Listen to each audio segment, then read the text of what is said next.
Chers téléspectateurs de Dunda TV, bienvenue dans votre émission La Bible et le monde actuel, l'émission qui aborde les faits de la société à la lumière de la parole de Dieu. Aujourd'hui, nous sommes de retour dans notre studio pour cette même émission pour parler d'un autre thème qui est le bac en poche. Quelle filière choisir selon le plan de Dieu? Vous le savez, autant que moi, que les résultats du baccalauréat sont déjà disponibles. C'est le moment d'échanger avec nos nouveaux bacheliers pour pouvoir mieux les accompagner à travers les études qu'ils vont entreprendre très bientôt. Le thème que nous avons aujourd'hui, c'est le bac en poche. Quelle filière choisir selon le plan précis de Dieu?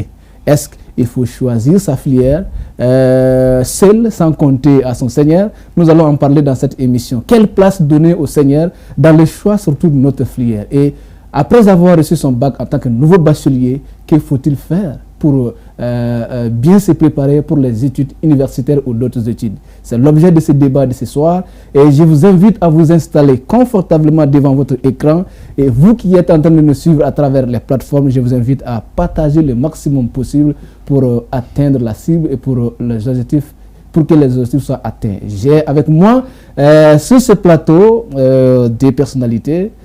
C'est sûr, à ma gauche, j'ai Elisai.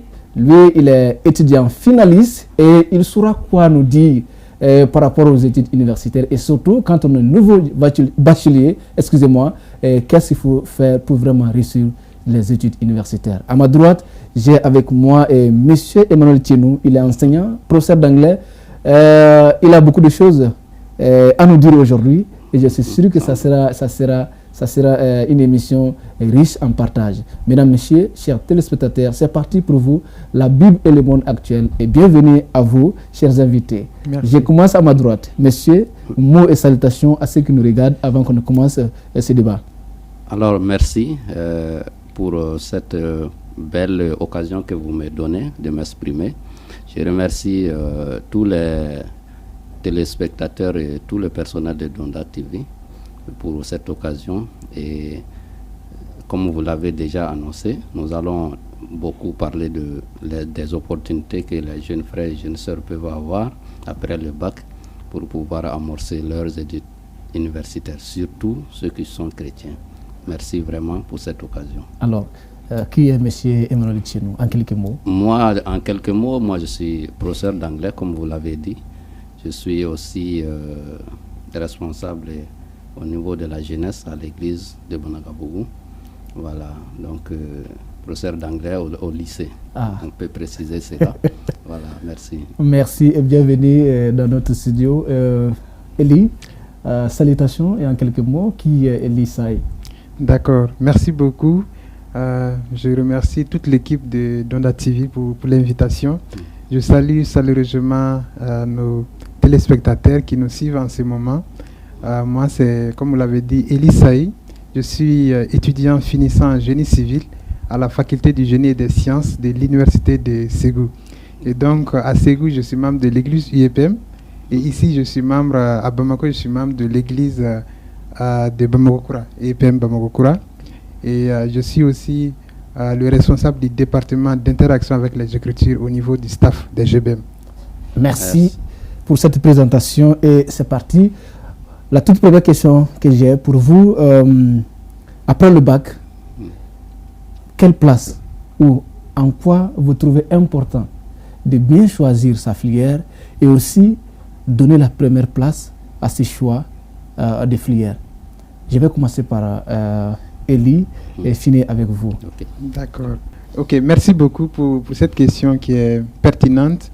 Alors, en tout cas, c'est vraiment intéressant de bien réfléchir avant de choisir sa filière en tant que néo-bachelier, parce que ce choix aussi va déterminer sa carrière après. Et donc, pour bien choisir sa filière, moi, je parlerai de 4 éléments. D'abord, la volonté de Dieu. Après, ses aptitudes, d'accord, ses centres d'intérêt, et aussi les besoins sur le marché de l'emploi. D'accord? Donc la volonté de Dieu est primordiale pour tout ce qui concerne le choix de filière, parce que c'est Dieu qui sait là où il veut que nous le servions après nos études, c'est lui qui sait là où il a vraiment besoin de nous. Donc, il faut vraiment connaître la volonté de Dieu. Après, parlant de ces aptitudes, il ne faut pas choisir une filière parce que telle ou telle personne t'a conseillé de choisir cette filière. Si tu n'es pas à mesure d'exercer la filière, il vaut mieux chercher d'autres choses. Donc c'est pourquoi il faut connaître ses aptitudes, parce que depuis au lycée, les élèves savent là où ils sont bien. Par exemple, quelqu'un qui a fait la terminale sciences exactes, c'est là où il peut s'en sortir. Donc en fonction de ses aptitudes, on peut bien choisir sa filière. Il y a aussi les centres d'intérêt. Si vous choisissez quelque chose que vous n'aimez pas, ce n'est pas sûr que vous allez réussir. Donc il faut d'abord aimer ce que l'on choisit. Donc pour ce faire, il faut savoir ce que l'on aime devenir, ce que l'on aime faire. Et par rapport, n'est-ce pas, aux besoins sur le marché de l'emploi, effectivement, lorsqu'on étudie, qu'on le veuille ou pas, après c'est pour travailler. Donc il faut s'assurer que ce que l'on a étudié peut permettre après de trouver un emploi. Merci. Il vient de le dire, il a touché, il a mis en avant, surtout en première position, la volonté de Dieu. Alors, qu'est-ce qu'il faut faire? La volonté de Dieu, on va la chercher, mais comment on peut la chercher? Ça, c'est la question que je vais vous poser. Mais en tant que professeur d'anglais au lycée, qu'est-ce que vous pouvez dire déjà pour le choix de sa filière pour les études, que ce soit universitaire ou d'autres études? Ok, donc je vous remercie encore. Et par rapport à ce que le frère Elie vient de dire, la première place, ça c'est à Dieu qu'il faut donner ça. Voilà, donc la première place, on donne ça à Dieu. Ça veut dire que dans notre vie chrétienne, tout ce qu'on fait, on le fait par la prière et par la méditation de la parole de Dieu. Ce qui veut dire que quotidiennement, je me laisse orienter par la parole de Dieu et la volonté de Dieu. Donc tout ce que je fais, déjà, je le fais selon ce que Dieu a tracé pour moi. Et à partir de là, mon choix des filières, comme il a dit, ça dépend d'abord, il faut se connaître. Qu'est-ce que moi je suis capable de faire? Qu'est-ce que j'aime faire? Je suis bon en quoi? Tu ne peux pas laisser ce en quoi tu es bon et aller choisir quelque chose là où ton ami est bon. Tu n'es pas ton ami. Donc, il faut que toi-même, tu te connaisses d'abord et que tu saches tes aptitudes et tes compétences. À partir de là, on met ça dans la prière et Dieu va nous orienter. Sans doute, Dieu va nous orienter. Et il ne va jamais nous laisser aller errer sans qu'il nous guide, parce que nous nous soumettons chaque fois à sa parole. Donc, à partir de là, nous lui donnons la priorité et nous mettons notre orientation en prière. Là, nous allons faire un bon choix, sans se laisser influencer par d'autres personnes. Alors certes, quelqu'un peut être appelé à se demander ou à nous demander comment reconnaître la volonté de Dieu dans son choix, quand on est en train de faire un choix.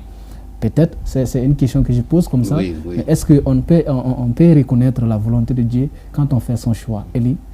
Oui, effectivement, dans tous les cas, Dieu ne va pas d'une manière peut-être explicite vous dire de choisir telle ou telle filière, non.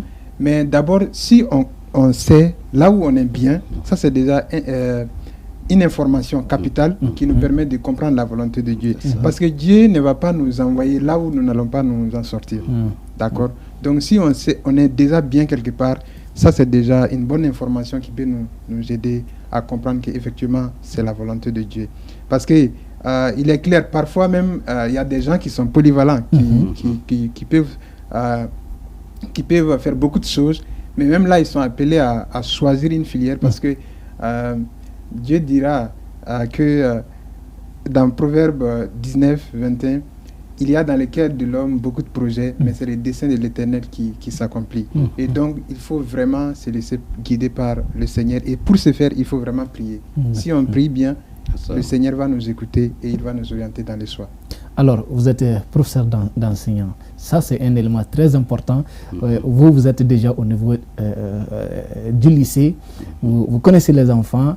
Vous savez comment ils font. Déjà, parce que notre cible ici, c'est surtout les nouveaux bacheliers chrétiens. Alors, On a dit, il faut prier, il faut chercher la volonté de Dieu dans le choix de sa filière. Et on a fait tout ça. Maintenant, on va aller au lycée. Peut-être je vais commencer par lui et finir avec vous. À ce niveau, déjà, qu'est-ce qu'il faut aux premières heures?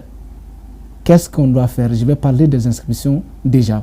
Est-ce que pour vous, il est important de se préparer pour ces inscriptions pour éviter certains aléas des inscriptions et même de sa formation? D'accord, merci bien.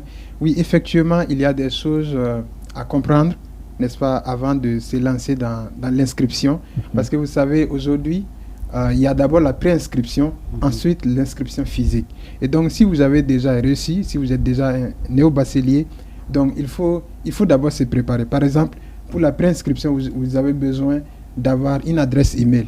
Donc, si vous ne disposez pas d'une adresse email, la préinscription vous sera difficile. Donc, il faut déjà avoir un compte email.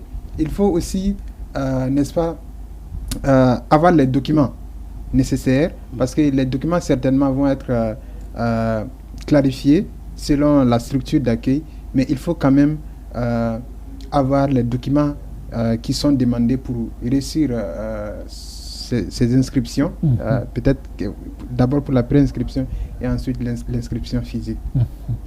D'accord. Alors c'est ce qui m'amène à venir vers vous, parce que au lycée, on est encore plus jeune, on a développé un comportement. Alors, vous savez qu'ils ont fini avec vous, ils vont attaquer, et ils vont commencer ou amorcer d'autres horizons. Et c'est une nouvelle vie. Alors, qu'est-ce que vous pouvez dire déjà à ces nouveaux bacheliers plutôt, de comprendre qu'ils sont plus de l'autre côté, mais ils sont en train d'entamer une nouvelle étape qui est encore une étape plus, je ne vais pas dire plus sérieuse que celle qu'ils ont vécue, mais une autre étape qui demande beaucoup de rigueur. Ok, donc c'est de leur dire simplement qu'ils sont passés à un niveau supérieur. Voilà, c'est le mot même. Ils ne sont plus appelés à attendre qu'on leur donne un biberon comme les professeurs du lycée le font. On prépare toute la leçon, on vient, on donne, on leur demande de lire et d'apprendre. Alors qu'au niveau des universités, vous avez une marge de recherche que vous-même vous devez apporter. Donc il faut que les élèves comprennent ça, parce que souvent c'est ce qui joue beaucoup sur nos étudiants. À la première année, on pense que nous sommes au lycée. Même il y a souvent certains comportements qu'on adopte, alors qu'au niveau des universités, le professeur donne le minimum et le maximum, c'est à l'étudiant de chercher ça. Je vais encore appuyer le frère Eli pour ce qu'il a dit et chercher les bons renseignements avant l'inscription. Sinon, souvent, ça devient compromettant. Parce que quand toi, tu vas aller t'inscrire dans une faculté, tu n'as pas les délais d'inscription et toi, tu attends le dernier jour pour aller t'inscrire. Alors que les universités aussi ont leur capacité d'accueil. Tout à fait. Si notre capacité d'accueil est atteinte, on ne peut pas te prendre. Alors là, tu es obligé d'aller dans une autre faculté. Est-ce que là, tu aimerais être là-bas? Donc souvent, le fait de prendre un retard ou bien faire ce qu'on veut, parce qu'on a déjà passé, on prend notre temps, souvent ça joue contre nous. Donc cherchons les bonnes informations, mettons-nous à jour niveau documents. Tous les documents dont la faculté a besoin pour l'inscription, je cherche ça, je mets tout ça à jour. Dès que les instructions physiques sont lancées, directement je cherche un moyen pour aller les faire. Et au moment où les cours vont commencer, il ne faut jamais procrastiner. Dire que non, demain je vais réviser. Non, cet exercice je vais le faire demain. Non. Ça veut dire que l'université, c'est une course où toi-même tu prends la responsabilité d'abord et que tu prends ça au sérieux. Et en tant que chrétien, on sait que l'Éternel nous appelle à l'excellence. Donc il faut faire le travail sérieusement, faire le travail dans l'ordre, parce que notre Dieu est un Dieu d'ordre. Donc si jamais nous prenons un désordre, ça va jouer contre nous et ce n'est pas une bonne image que nous allons donner. Alors, ça c'est très intéressant comme information, comme partage, et je vois en vous vraiment le professeur d'anglais qui connaît les comportements des élèves au lycée et qui sait aussi, et qui connaît aussi les réalités de la formation universitaire, et c'est très important. Et toujours, on va continuer dans la même lancée. Vous avez déjà commencé avec cela. Il s'agit de la formation universitaire. Et nous savons que l'étudiant malien, la plupart, les exigences ou les éléments clés de la formation, pour une bonne formation universitaire, ignorent. Je vais prendre un exemple. Vous allez trouver que dans les facultés, beaucoup d'étudiants sortent, pourtant ils n'ont pas de notions informatiques.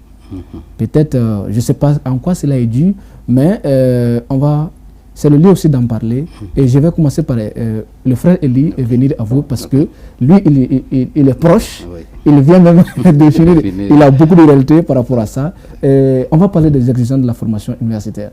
En quelques mots, vous, qu'est-ce que vous pouvez dire à un frère ou à une sœur qui veut vraiment s'inscrire à l'université pour réussir sa formation?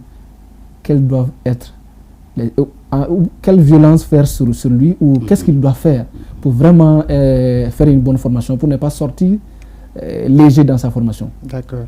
Merci beaucoup pour cette question. Effectivement, il y a des exigences aujourd'hui si l'on veut réussir. Et réussir même après les bancs. D'accord. Parlant par exemple de l'informatique, vous savez qu'aujourd'hui l'informatique n'est pas un luxe, c'est une nécessité. Et un exemple frappant, il y a des exposés qu'on fait et donc il y a des présentations à faire. Vous avez besoin de connaître par exemple PowerPoint. Et vous avez besoin de connaître aussi Word pour pouvoir saisir les cours, pour pouvoir travailler avec. Vous avez même besoin des logiciels Excel. D'accord. Et je prends l'exemple. Par exemple, c'est depuis à l'école qu'on apprend à concevoir. D'accord. Il y a des logiciels AutoCAD qui nous permettent de faire des plans. C'est comme ça que les gens comprennent. Ceux qui ne sont pas dans le domaine, c'est ainsi qu'ils vont mieux comprendre. Il y a aussi, par exemple, le robot structural qui est un logiciel de calcul. Donc, depuis, à l'université, on utilise, on apprend ces outils-là. Et si vous ne maîtrisez pas l'informatique, les BABA, même pour saisir un simple texte, vous ne pouvez pas vous en sortir. Là, ça va être compliqué. Donc, dès à présent, en tant que néo-bachelier, il faut maîtriser l'informatique. Il faut apprendre l'informatique. Parce que après avoir terminé, c'est aussi avec cet outil-là qu'on va travailler. Donc, c'est un appel que je lance à tous ceux qui vont réussir, n'est-ce pas, au bac. Et après, d'autres choses, il y a le professeur qui a parlé de certains aspects. Par exemple, la procrastination. D'accord. En tant qu'étudiant, d'accord, il faut vraiment faire le travail à temps. Il ne faut pas remettre à plus tard ce que l'on peut faire maintenant. Parce que si vous remettez à plus tard, vous risquez, n'est-ce pas, d'échouer. D'accord. Donc, il y a aussi la fréquentation. D'accord. La Bible nous dira que les mauvaises compagnies corrompent les bonnes mœurs. 1 Corinthiens 15, 33. Donc, si vous ne filtrez pas vos fréquentations, si vous baladez avec tout le monde, si vous êtes amis avec tout le monde n'est pas à l'université pour les études. Donc, ils peuvent facilement vous influencer. Et donc, il faut aussi éviter la tricherie, qui est une très mauvaise chose, parce que la tricherie ne glorifie pas Dieu. Nous savons que lorsqu'on triche, nous ne sommes pas en train de poser un acte juste. Donc, il faut savoir compter sur ses efforts. C'est aussi ça, n'est-ce pas, obéir à la parole de Dieu. Travailler, parce que la parole de Dieu nous appelle au travail. Jésus pouvait dire jusqu'à 7 heures, mon Père travaille et moi aussi je travaille. Donc, si Dieu continue de travailler, nous, ses enfants, qui sommes-nous pour ne pas travailler? Et donc, voilà, c'est quelques informations que je peux donner aux néo-bacheliers. Alors, je sais que vous avez l'habitude de pouvoir toucher leur cœur à travers vos propos, parce que vous êtes avec eux quotidiennement, vous savez comment les toucher pour qu'ils puissent vous comprendre. C'est l'endroit idéal de parler à ces nouveaux bacheliers, leur faire comprendre que les études universitaires, c'est une autre réalité. Il a parlé de certains comportements, il a parlé de certaines exigences qu'il faut prendre en compte pour pouvoir réussir sa formation. Au-delà de ça, on va vous donner la parole pour aussi parler peut-être des moteurs de recherche. C'est très important pour les études universitaires. Est-ce que ces moteurs de recherche-là, On ne peut pas citer le tout, mais les plus utilisés. Et au-delà de cela, ce temps des vacances, les inviter peut-être à pouvoir s'intéresser à ces outils informatiques. Oui.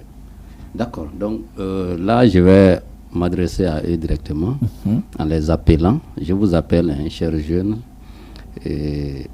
à vous préparer déjà. À partir de maintenant, vous êtes en vacances, certes, mais 2 heures, 3 heures par jour, ça ne gâte rien, mais au contraire, ça va renforcer vos capacités. Et cherchez à vous familiariser avec les outils qui vous permettront de vous perfectionner et d'avancer vos recherches. Il y a beaucoup de moteurs de recherche aujourd'hui. Peut-être que moi-même, je ne connais pas et qu'eux-mêmes, ils ont l'habitude de tomber. Nous avons déjà Google, ça c'est le premier moteur de recherche que tout le monde connaît. Et aujourd'hui, avec l'avancée de l'IA, avec ChatGPT, Claude, ainsi de suite, nous avons beaucoup de ces moteurs-là qui rapidement, et je peux ajouter aussi Meta, rapidement nous aident à faire des recherches bien structurées et selon les niveaux dont nous avons besoin. Mais aussi, les recherches aussi se diversifient selon ce dont j'ai besoin. On peut faire des recherches superficielles sur Google, mais si la recherche doit être plus avancée, on peut aller sur Gemini pour avoir une recherche plus structurée. Donc, vous pouvez commencer à vous familiariser avec ces choses-là. Et surtout, pendant votre formation académique, ne négligez aucune minute de formation avec l'outil informatique. Les petits accompagnements qu'on vous donne pendant ces moments, c'est crucial. Comme je l'ai dit, ça veut dire que la formation universitaire est donnée à un certain niveau à l'université et le reste, c'est à vous de chercher le reste. Ça veut dire que c'est nous-mêmes qui nous formons, mais à travers l'accompagnement de l'université. Et tant que cette mentalité n'est pas comprise, nous allons toujours traîner derrière. Et Dieu ne veut pas que nous traînions derrière. Si jamais nous traînions derrière, comme les frères l'ont dit, nous ne faisons pas la volonté de Dieu, parce que Dieu veut que nous soyons au devant et non derrière. Donc, familiarisez-vous déjà avec ces outils et cherchez à comprendre ce que vous ne comprenez pas dans ces outils-là, l'utilisation de ces outils, et cela va beaucoup vous aider. Il ne faut jamais négliger l'outil informatique durant cette formation. C'est sur le terrain que beaucoup regrettent. Mais ils ne vont jamais vous dire que aujourd'hui, je regrette de n'avoir pas pu faire cela. Mais si vous le faites aujourd'hui, vous allez voir que le sacrifice que vous faites aujourd'hui va payer au moment où vous serez sur le terrain. Là, c'est clair. Et je pense qu'ils nous ont bien écoutés. Eli. J'espère bien. Oui, Eli. On a parlé des exigences de la formation, comment réussir sa formation, les outils qu'on peut utiliser pour cela. On va aussi, souvent, la plupart aussi, surtout, d'autres ne connaissent pas les différentes facultés. On va parler surtout des universités étatiques. Peut-être ça peut donner une idée de savoir quelles sont les universités étatiques, parce que nous avons les universités étatiques et les universités privées. Les universités privées, on n'en parlera pas, mais surtout les universités étatiques. Et comment faire quand on veut s'inscrire ou quand on veut aller dans une université publique, comment ça se fait? Et vous, est-ce que vous pouvez nous donner les noms des 3 universités de l'État que vous connaissez au Mali? D'accord, merci beaucoup. Effectivement, nous avons par exemple l'université de Bamako, nous avons l'université de Ségou, et donc lorsque vous prenez par exemple ces universités, il y a des facultés. À Ségou, vous avez 3 facultés là-bas, et à Bamako ici, dans l'université de Bamako, il y a d'autres facultés. Il y a aussi l'université de Sikasso qui est lancée, d'accord, et je crois que la formation est bien lancée, d'accord, dans le domaine de l'agronomie, quelque chose comme ça. Et donc, pour par exemple la préinscription, ça se fait sur un site qu'on appelle Campus Mali. Et donc, si vous êtes déjà admis, il y aura des communiqués par rapport à la préinscription. Et comme le professeur l'a dit, il faut quand même rester dans les délais donnés. Et donc, si on donne des informations sur la préinscription, il faut aller sur le site Campus Mali pour pouvoir choisir les facultés que l'on veut. il y a jusqu'à 3 facultés qu'on peut choisir aujourd'hui. Je ne sais pas si cette année encore ils vont... Ça va s'améliorer. Voilà, ça va s'améliorer. Mais jusque-là, on a la possibilité de choisir 3 facultés. C'est pour que si une faculté est saturée, vous puissiez être accueilli ailleurs. D'accord? Donc, ça c'est par rapport à l'inscription, la préinscription qui se fait en ligne. Il y a aussi la demande de bourses. D'accord? Ça c'est géré par CENU, Centre national des œuvres universitaires. La question des logements, la question des transports et tout cela, c'est ces centres qui gèrent. Et donc, au moment venu, des informations seront données pour que les néo-bacheliers puissent faire leur demande de bourses, leur demande de logement. Il y a quand même l'inscription physique qui s'est faite au niveau des structures. Et là, il faut également avoir les documents nécessaires pour pouvoir être accepté. Il faut surtout aller avec les documents demandés. C'est très important. Il faut aussi s'assurer que sur ces documents-là, il n'y a pas des erreurs. Par exemple, lorsque l'on fait certains documents, il y a des erreurs. Donc, il faut bien les corriger pour ne pas avoir des difficultés après. Tout à fait. Alors, certains ont des préjugés par rapport aux universités étatiques. Ce sont des universités qui ne forment pas, ce sont des universités qui ne sont pas à la hauteur. Pourtant, on sait que ces universités, à l'université, c'est vrai, il y a la formation du professeur de l'autre côté, mais la plupart de la formation vient et se repose sur notre épaule. Alors, est-ce qu'il y a certains qui se découragent même à venir dans les universités étatiques? Quelques mots à l'endroit de nos frères et sœurs, peut-être qu'ils n'ont pas les moyens d'aller dans les universités privées et qui veulent choisir d'autres options au détriment des universités étatiques. Qu'est-ce que vous pouvez leur dire? Ok, bon, pour ne pas accuser, je pense beaucoup qui pensent que l'université publique a une formation peut-être déficiente ou bien déficitaire. Je pense que c'est un prétexte. Voilà, c'est un prétexte.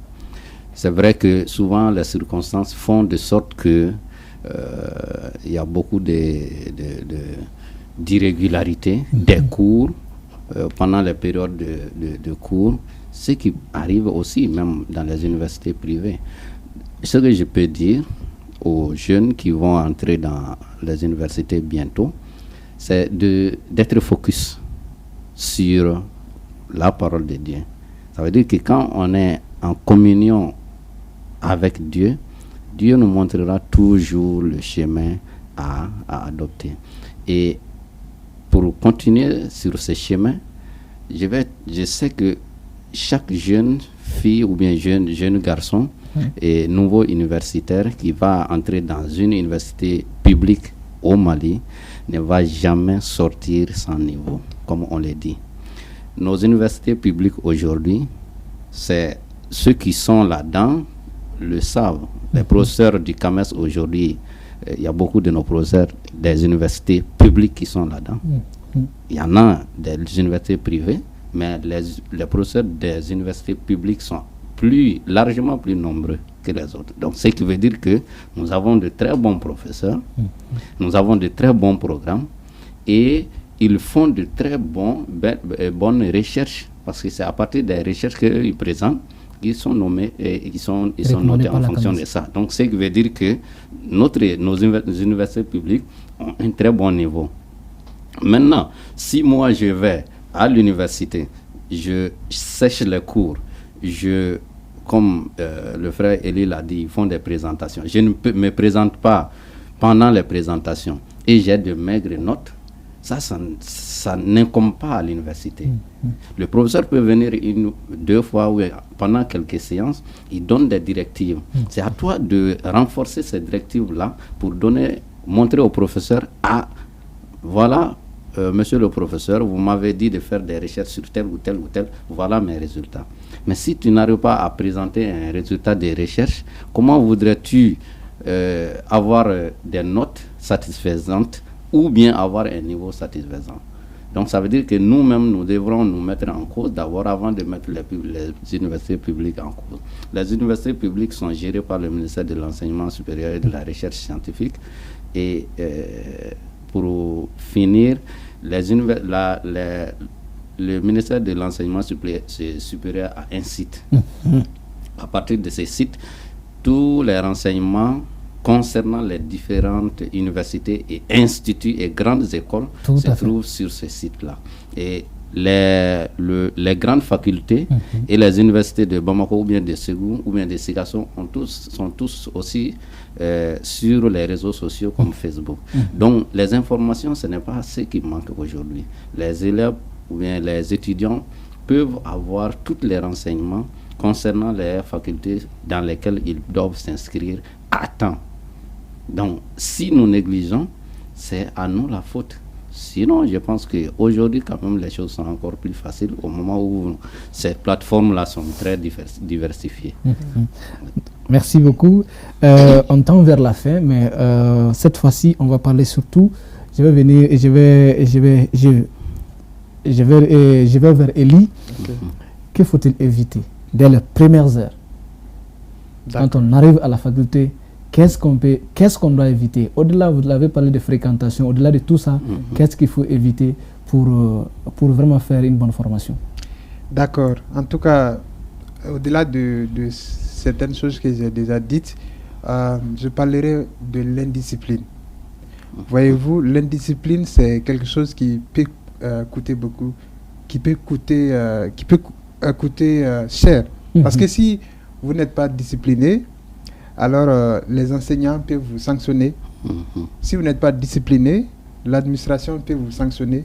On peut même vous renvoyer. Donc vous voyez que cela compromet votre formation. Donc ça, c'est quelque chose qu'il faut éviter. Et lorsque nous parlons de la discipline, il faut aussi être fidèle à ces programmes d'études. Par exemple, en tant qu'étudiant, vous avez un plan de travail. Vous dites que tel et tel jour, je vais m'exercer sur tel module. Alors, si vous ne parvenez pas à respecter votre programme, cela montre que vous n'êtes pas discipliné.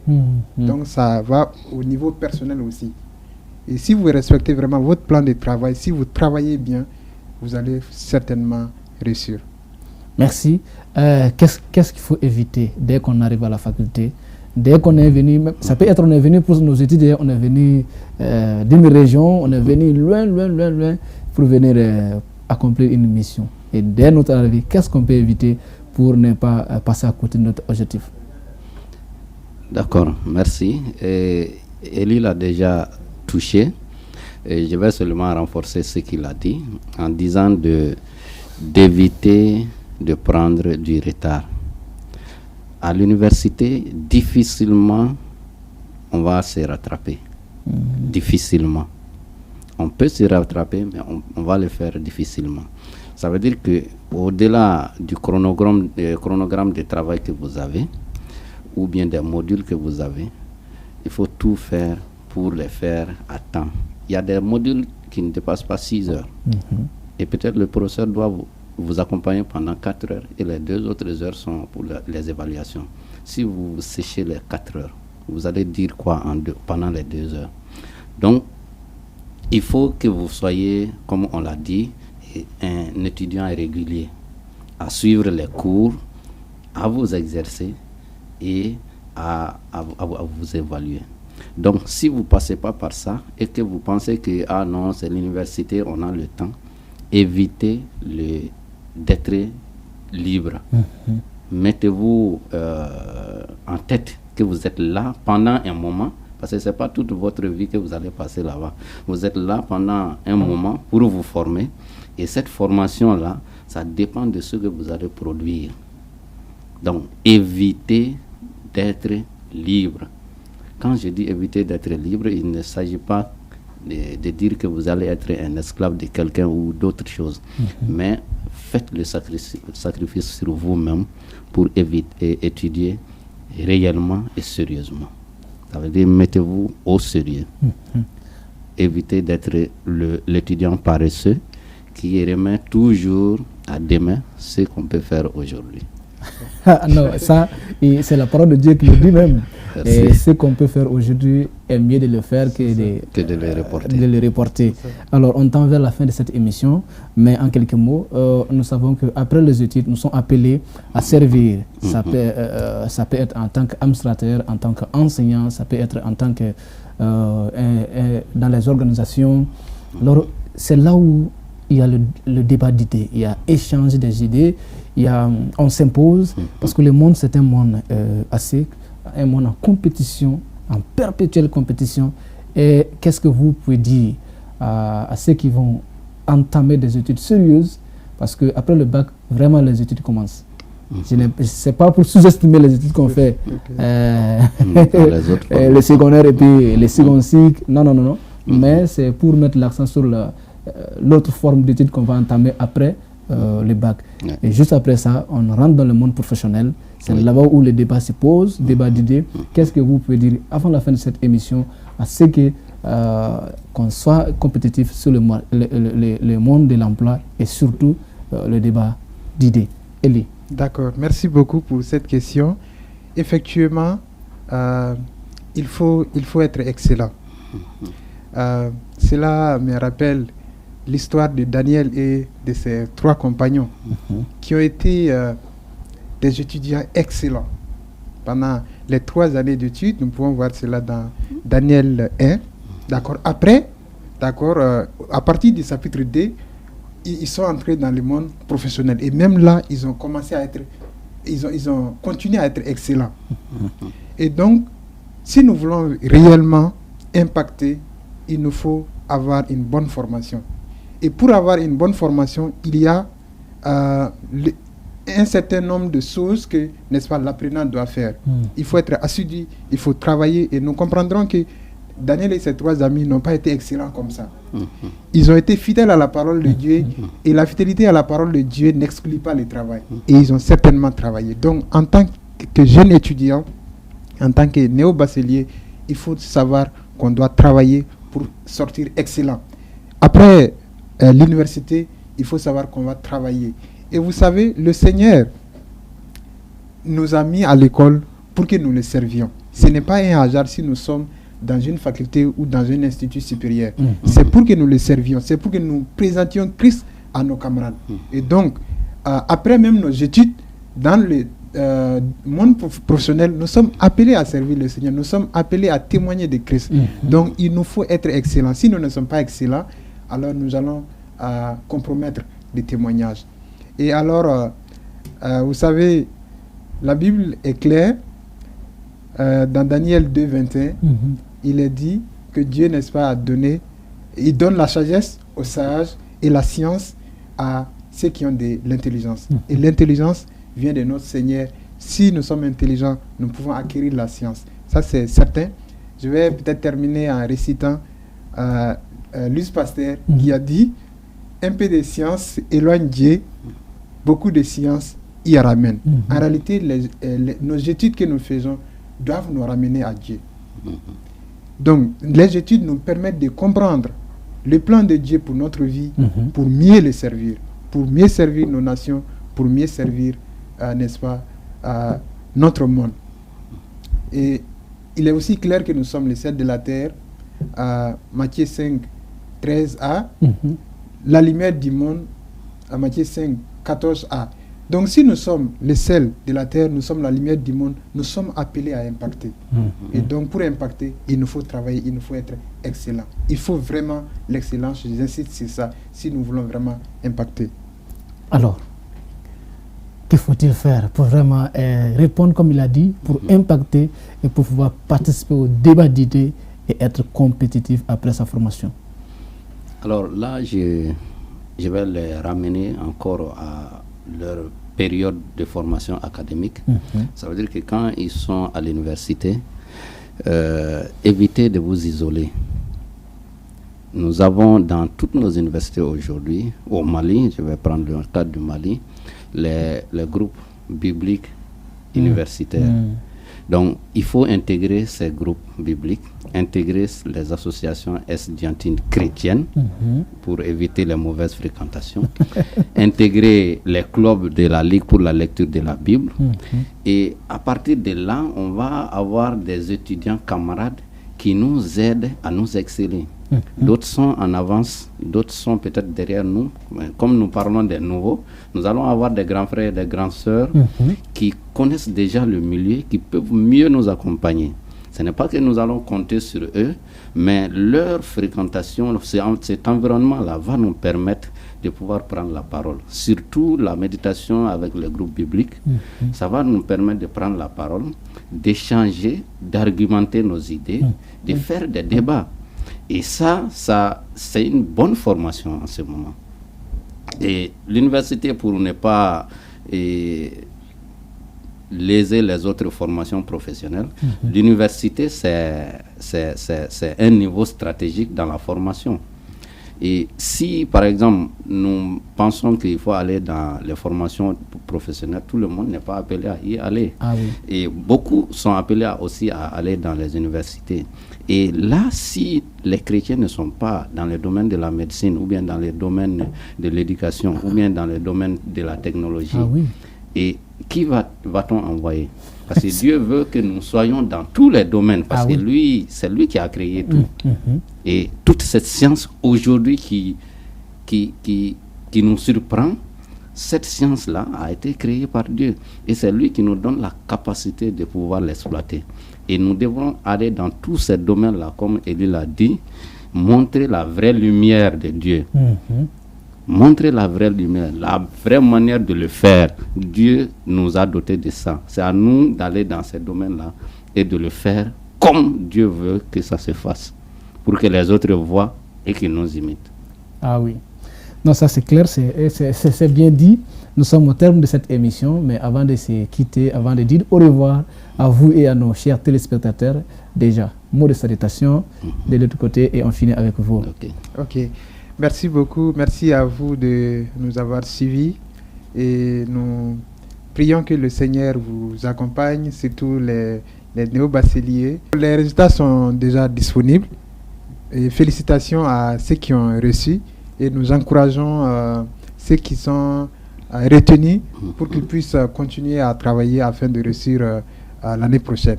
Que le Seigneur vous accompagne dans vos études, qu'il vous aide afin que vous soyez la tête et non la queue. Et pour être la tête, il y a aussi des choses à faire. C'est conditionné. Voilà, nous pouvons voir cela dans la parole de Dieu. Obéissons à la parole de Dieu, soyons fidèles à la parole de Dieu, travaillons, soyons excellents. Merci bien. Merci. Monsieur, à vous la parole. Alors, je remercie tout le monde, et ce panel et tous les personnels. Merci aussi aux téléspectateurs et toutes celles qui nous suivent sur les canaux de diffusion. Je vais m'adresser aux jeunes et je vous félicite pour votre victoire et pour votre entrée universitaire. Et j'encourage aussi ceux qui sont retenus. Ça veut dire que l'échec n'est pas un mal en soi. Voilà, il faut reculer pour mieux sauter. Donc félicitations à vous et bonne rentrée universitaire. Je vais encore m'adresser aux frères et sœurs. Je vous appelle à aller dans les universités comme en champ de mission. C'est l'image de notre Seigneur que nous portons en nous.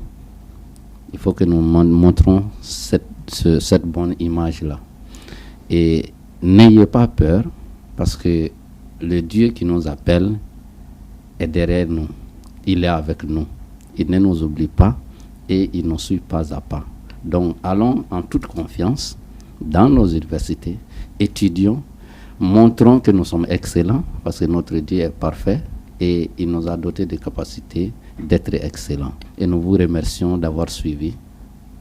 Que le Seigneur vous bénisse. Merci. Merci de nous avoir suivis. C'était votre émission La Bible et le monde actuel. Aujourd'hui, le thème que nous avons abordé était le bac en poche. Quelle filière choisir selon le plan précis de Dieu. Ça a été un débat d'échange et nous avons eu beaucoup d'informations pour mieux accompagner nos nouveaux bacheliers qui ont reçu déjà à leur bac. Et nous vous disons merci. Merci de nous avoir suivis. À bientôt pour une autre émission sur la même chaîne Donda TV, La Porte du Salut.